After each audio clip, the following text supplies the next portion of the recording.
Hey. THPS fan. What's up, Finn? How are you? What's going on, man? I'm good. How's it going? It's, we're all stuck in our places, but we're making the best of it, and we appreciate you joining us for this live stream. Anytime. Super fun. So I understand that you have played versions of Tony Hawk's Pro Skater through the years. Is that correct? Yeah. Yeah, I got last time I played, the original I got the remastered one, which I think was, probably was a while ago now. It's probably 7 years ago or something, last time that came out. 2X. But, 2X, yeah. But before that, the first Tony Hawk game I played was, I love how I'm talking about it You're Not Here. The first Tony Hawk game, which is you. Yeah. Was Proving Ground, which is in, I think, 2007 or something like that. That was the first thing that introduced me to it. And then my brother had American Wasteland on Xbox, the original Xbox, so I played a bunch of those two games a lot. And it's funny, we were talking about before there's a feature in Proving Ground that it's you flick the sticks. Yeah, the flick it thing. Yeah, you can control each foot with each analog stick. Yeah, it was awesome. Yeah, not a lot of people speak to that or about that feature, but I actually liked it a lot. You get big points with that. Yeah, I loved the locations that it was at too. I loved that's the only game you can really skate FDR, right? I mean, I'm trying to think if there's any other Tony Hawk games where you can, but there's a bunch of great, and also I feel it was great cutscenes in that game too, and I loved that game. But and there's also Project 8 and stuff. But I grew up kind of playing the Tony Hawk games, but I don't. When in 1999 I wasn't born yet. I was born in 2002, so which will make me old now. But oh no, I'm old. I always feel old. It's okay. Yeah. Well, dude. But I appreciate you played it. I think it's cool. Yeah, it's awesome, dude. It's a big part of of who I am. Did that inspire you to try to start skating, or were you already skating by then? I was skating. I think I got the first board I ever got was when I was 6, and I think that was after Proving Ground. I played Proving Ground and stuff a few years after, but I just kind of wanted to get into it, and then I got this local shop board, and then I remember the first real board I had was I got this Johnny Layton toy machine board that was 8'6", and I had literally size 3 feet, and just the biggest tranny board ever, and that was the first board I ever had, and then from then it's been, but it got the wheels turning for sure for skateboarding. But you said you've been kind of skating for steadily since then, not on all the time, obviously. Kind of, right.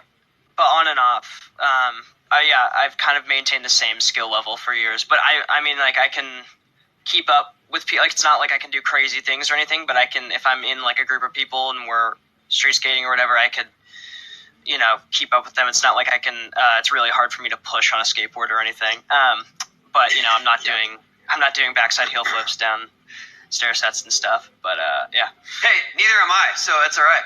Yeah. We're the same. Well, I did. I have a question. I'm going a little bit off script here, but I have been curious with the success of Stranger Things and how it had such a reverence for 80s culture and music and vibe, and I wonder how that translated to you at your age. For me, I'm a child of the 80s, right? So I grew up in all of everything about that, with all the movie references and all the music and technology. I was your age. Yeah. So I'm so curious how it was for you, where so much of the show is identified with that. Yeah, I mean, my parents are also children of the 80s, and I was raised in a place. I was raised in a household where it wasn't none of that stuff was foreign to me. I grew up watching, I grew up with a VCR. I grew up watching VHS tapes of 80s movies. And I've wanted to be a filmmaker ever since then. And that's what I one day want to, I love acting and I love doing this stuff, but I love storytelling. I think that's the reason why I do it. And I'm sure it's the same thing with skateboarding for you, because it's like you were saying before, it's kind of a community, and you get to be with your friends all the time and just make something together. And that's, to me, like what filmmaking is. And so that's kind of been my thing. But yeah, I mean, like I'm a huge fan of 80s culture and 80s movies and music. So I was really happy to be involved with something like that. It feels like a fluke totally that I was involved in anything like this and how it blew up so quick. Massive success. Yeah, super crazy. So, but I'm glad to just, be feeling the same thing about what I do, Yeah. How was it, like, that success? I mean, I heard all the buzz about Stranger Things right away, but how was it for you?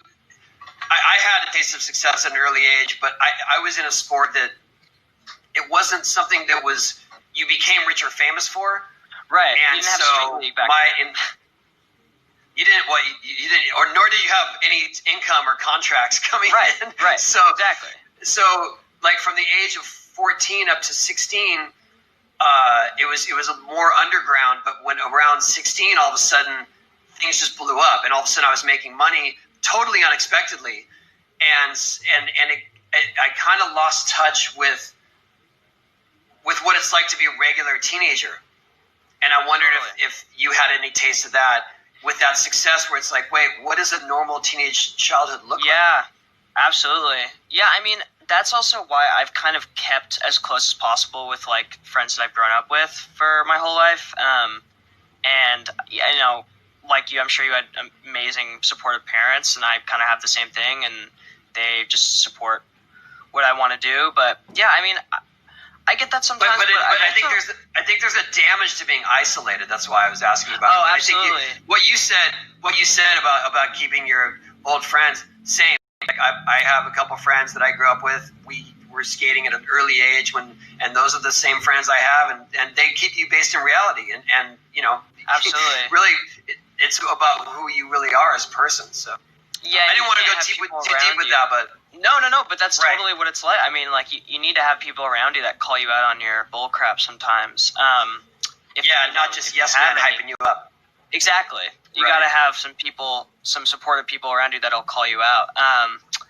And that's, been my, my goal is to be as normal as possible. I've looked up, like, the people that I've looked up to, filmmaker wise, and people like Spike Jonze is like one of my heroes, and he grew up in a skateboarding environment and grew up shooting. Yeah, as a photographer. Covers for Big Brother and all this stuff. And so, like, and then he went on and made really cool stuff, but, like, it seems like he's still has the same friends, and he's friends with everyone in each corner. And, like, I've really always taken that to heart, because, like, here's a guy that can do these Oscar movies, but he can also be friends with, like, anyone, and not really rub anyone the wrong way. And he calls his own shots, for sure. Yeah. So he does it on his terms. Yeah. And so I'm inspired by that, but yeah, mostly just having a good family life and just keeping it as